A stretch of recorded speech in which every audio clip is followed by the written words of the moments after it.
আসসালামু আলাইকুম। আমরা চললাম এখন ঈদগাহ ময়দানে আমরা নামাজ পড়তে। চলো চলো।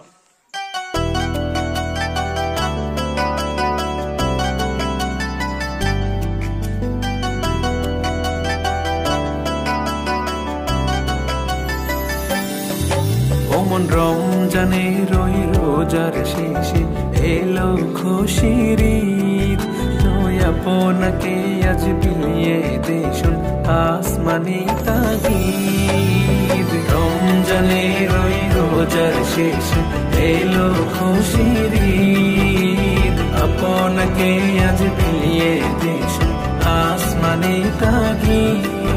তোর সোনা দানা বালা খানা সব রহে লিল্লাহ, তোর সোনা দানা বালা খানা সব রহে লিল্লাহ। দে যাকাত মুর্দা